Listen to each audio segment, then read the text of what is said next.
பிரியமானவர்களே, இயேசு கிறிஸ்துவின் நாமத்தில் நான் உங்களை வாழ்த்துகிறேன். எப்படி இருக்கீங்க? நல்லா இருக்கீங்களா? சந்தோஷமா இருக்கிறீங்களா?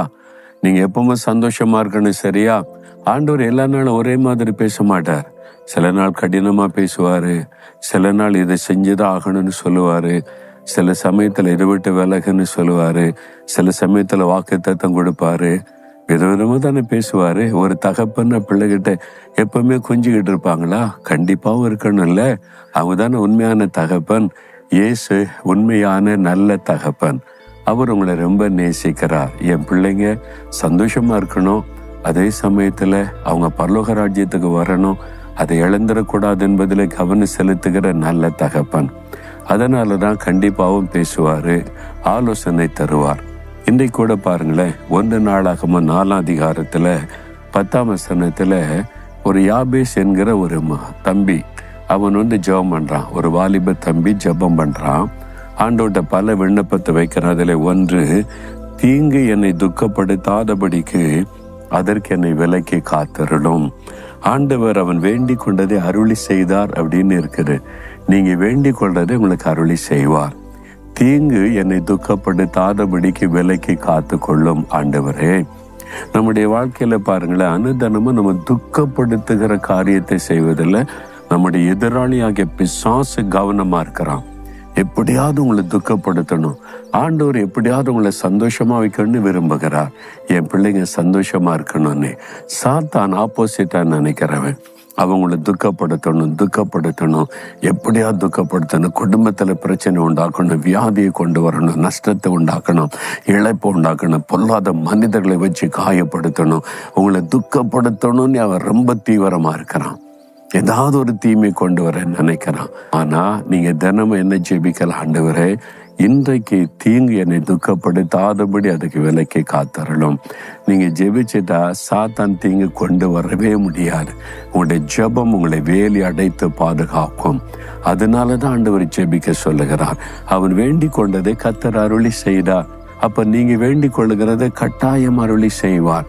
நீங்க ஆண்டவர்கிட்ட சொல்லுங்க, ஆண்டவரே, எந்த தீங்கும் என்னை, என் குடும்பத்தில் இருக்கிற யாரையும் துக்கப்படுத்தாதபடி எங்களை காத்து கொள்ளும். நீங்க உண்மையா வேண்டிக் கொண்டீங்கன்னா ஆண்டவர் காத்து கொள்ளுவார். அனுதினமும் நம்ம ஜெபிக்க வேண்டிய சில ஜெபங்கள்லாம் இருக்குது. அதை மொத்தமா பார்த்தா நம்ம கலங்கிறோம். அப்பப்போ ஆண்டு சொல்லி கொடுக்கிறார்ல, உமக்கு பிரியமானதை செய்ய என்ன நடத்தும். ஆண்டவர் உமக்கு பிரியமானதை செய்யணும். உங்களுடைய வார்த்தைக்கு எப்பவும் நான் கீழ்ப்படியணும்.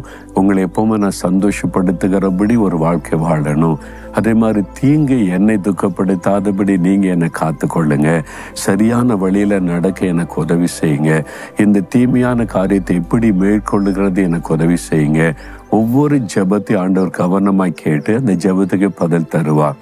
அதுல ஒரு ஜெபந்தான், ஆண்டவரை, தீங்கு என்னை துக்கப்படுத்தாதபடி விலக்கி காத்து கொள்ளும். இன்னைக்கு ஏதோ ஒரு காரியம் உங்களுடைய மனதை பாதிச்சிருக்குது, உள்ளத்துக்குள்ள ஒரு துக்கத்தை கொடுக்குது. அது ஒரு தீங்கான காரியம். வேலையில, பிசினஸ்ல, ஊழியத்துல, குடும்பத்துல ஏதோ ஒரு காரியம். நீங்க பயப்படாதங்க. ஆண்டவர்கிட்ட மனம் திறந்து சொல்லுங்க, ஆண்டவரே, இந்த காரியத்தை குறித்த பயம் இருக்குது, இந்த துக்கம் என் உள்ளத்துக்குள்ள கொஞ்சம் கொஞ்சமா வருது, இந்த தீங்கு, இந்த துக்கம் என் உள்ளத்துல இருக்கக்கூடாது, தீங்கு என்னை துக்கப்படுத்தாதபடி காத்துக்கொள்ளும். சின்சியரா ஜெபிச்சு பாருங்க.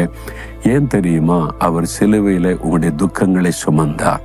நம்முடைய பாடுகளை ஏற்றுக்கொண்டு துக்கங்களை சிலுவையில சுமந்தார் என்று வேதம் சொல்லுது. ஏன் அவர் நம்முடைய துக்கங்களை சுமக்கணும்? என் பிள்ளைங்கள் துக்கப்படக்கூடாது, துக்கத்துக்கு விலைக்கு அவங்கள நான் பாதுகாக்கணும்னு நம்முடைய துக்கங்களை தன்மேல ஏற்றுக்கொண்டு சிலுவையில மறித்து உயிர்த்தெழுந்தார். அதனால சொல்றாரு, என் பிள்ளைகளை துக்கப்படாதுங்க, நான் இருக்கிறேன்னு. இருதயத்துல கை வைங்க.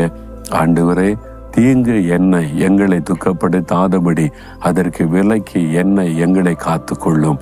இயேசு கிறிஸ்துவின் நாமத்தில் ஆமேன், ஆமேன்.